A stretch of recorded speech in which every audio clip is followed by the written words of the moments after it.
Okay, I want some clarification still on the use of plants. You mentioned vegans can have a period of time when they start that diet where they can do okay before their health starts to degrade. We've also said that they can be used as part of a healthy diet for cleansing. Why don't we use you as an example, somebody that's healed their body?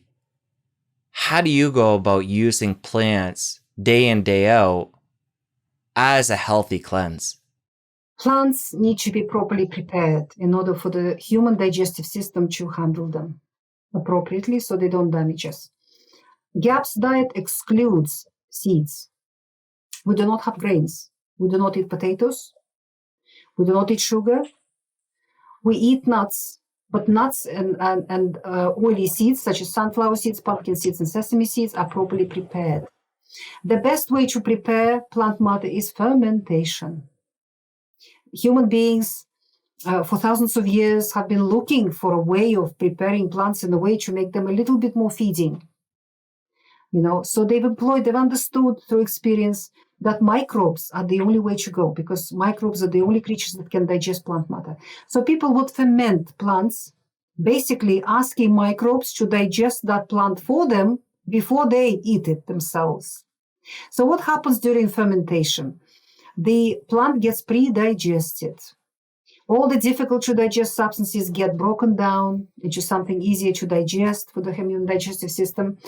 Anti-nutrients get destroyed. All these lectins, enzyme inhibitors, and TTATs and salicylates and all the other damaging substances get destroyed in there. And nutrients get released into the juices and into the mixture. They become bioavailable. And I'll give you a simple example. A helping of sauerkraut, fermented cabbage, will provide your body with 20 times more bioavailable vitamin C than the same helping of fresh cabbage. Because in a fresh cabbage, vitamin C is locked in the cellular structure of cabbage, and the human digestive system can't extract it. While in the fermented cabbage, microbes have done the work. They've extracted all that vitamin C and put it in the juice. It's bioavailable. That is why fermented vegetables, particularly home fermented vegetables, are the best vitamin C supplements in the world and the cheapest.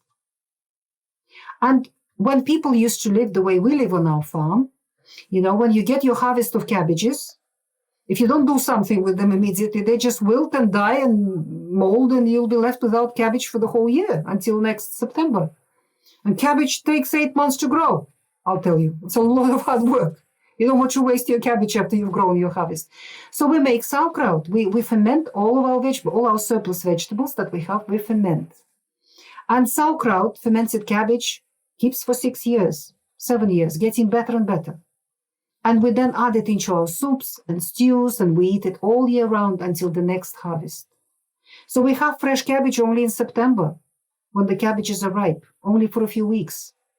And then for the rest of the year, we consume cabbage in a fermented form. All human beings used to live like that, because supermarkets are a fairly recent invention, where you can get cherries in January, strawberries in December from Chile or whatever, That is not normal for human beings. Foods used to be seasonal because people produced their own food. So for 11 months and a half of the year, cabbage was consumed only in a fermented form. Fresh cabbage was available only for a couple of weeks in September when you're harvesting it. So people for more than 11 months of a year were getting plenty of vitamin C, pre-digested cabbage, and every food was like that. The same with carrots, the same with beetroot, the same with radishes, the same with meats. Because when you killed an animal, and if you're not able to eat the whole animal at once, within a few days, it will rot. You have to do something with it. So people used salt to preserve the meat. They would make sausages, and they will make ham and salami and salumi, and there are lots of different wonderful recipes that people have developed. And once you've salted that meat, it'll keep for a long, long time. And what is salted meat? It's pre-digested meat. It's fermented meat. Because every animal, just like a human body, is a microbial community.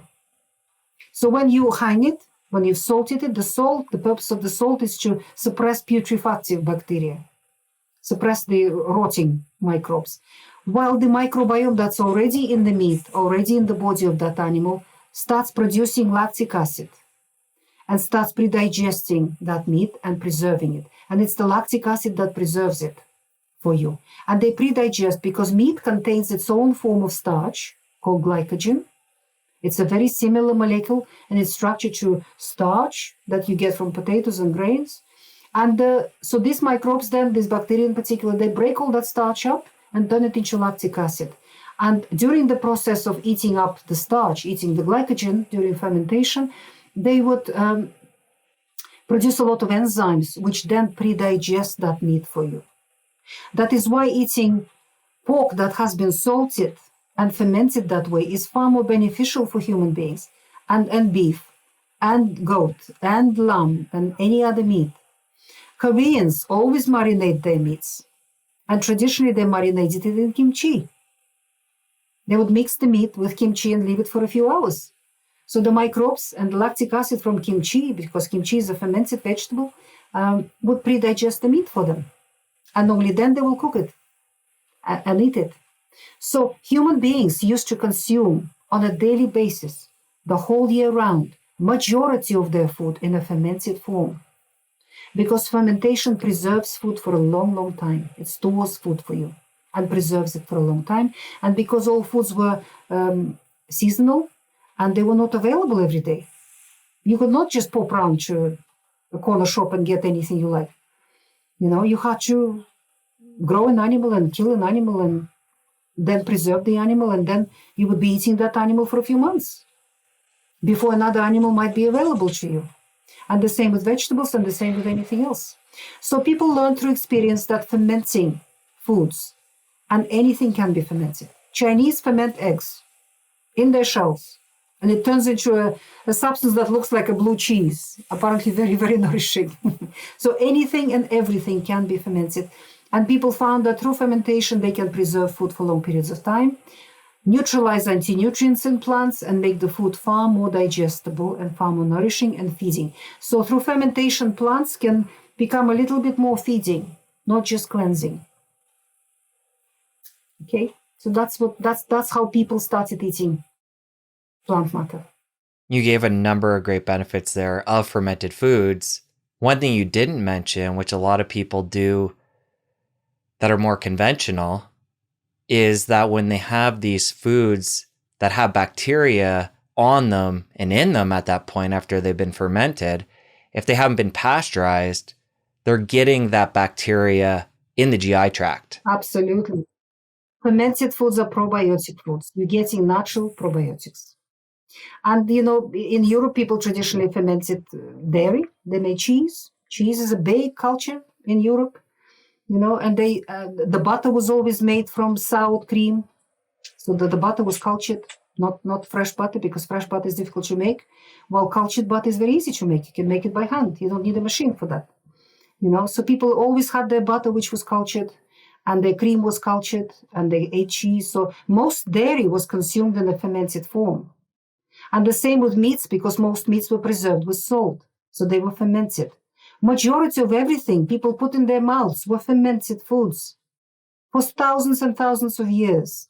So people ate pre-digested foods and probiotic foods, and foods teeming with enzymes as well, because fermentation produces a lot of enzymes, which then rejuvenate your body, help you to digest your meal, and do all sorts of other good things for you. So the part I was digging for, though, these bacteria that are on the food, they'll actually seed in our large intestine? Some of them would do, but you know, your microbial community that's already there, the resident, is balanced in a healthy person. Is balanced. It would not let anything in. Normally, it will push them away. But those extraneous bacteria that came with fermented foods and went through the digestive system, they would stimulate your immune system. They would create the right pH in the digestive tract and give more nourishment to the body. And perhaps there was some exchange. I wouldn't be surprised. I'm sure there was. Because microbes have a free market of genetics. They throw their genes into the environment and they pick up genes of others. So I'm sure there was a genetic exchange going on. That's just a thought that came to me now, and it hasn't been researched yet. Okay, I would assume it would be similar then for a probiotic supplement. No. Okay, so any value there in your mind? Probiotic supplements, practically 100% of them are species of bacteria that are grown in a laboratory. By definition, they are single strains grown in artificial environment. They are weak.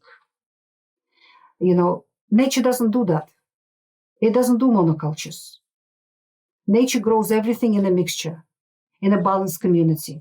If you look at a natural meadow, can you see a monoculture of the same grass with no other plants there? Only humans do that. Only humans create monocultures. Monocultures are unsustainable and the nature abhors monocultures. So what is a probiotic in a capsule? It's a monoculture. There are some people put together a few monocultures there. It does have a clinical effect in a person whose gut flora is very deficient, as it stimulates the immune system and it stimulates. We still don't have research to really demonstrate that they colonize, that they really settle in the digestive system. But when you introduce, what I find far more beneficial is to introduce a balanced microbial community as a probiotic into the digestive system of a person. And that is kefir, the best probiotic in the world. And kefir doesn't come from humanity. Humans didn't make it. It's thousands of years old. Nobody knows where it came from. Muslim people believe that it was given to them by Prophet Muhammad, by God himself, and that's how it spread. The kefir grains they look like cauliflower florets, and it's a biofilm with a balanced microbial community. And there are more than 200 species of microbes in there. The basis of it are fungi, then there are bacteria, there are viruses, there are archaea, and all kinds of creatures there, living in a balanced microbial community. And when you drink kefir, homemade kefir, live, it's very easy to make, very simple. There are instructions online, and you can get the kefir grains online. So I recommend to everybody to get it and invest time into that. So when you drink a glass of that kefir every day, you're putting a balanced microbial community, which will stimulate your immune system, interact with your damaged microbiome, and straighten it up. It is one of the best, clinically, the best probiotics that I know of. If you enjoyed that clip, you're going to want to head over here and catch a full episode. I'll see you over there. The human body is a microbial community, and because food is the most powerful influence on any microbial community, then food becomes the most powerful medicine for the human body. And GAP's nutritional protocol is designed to bring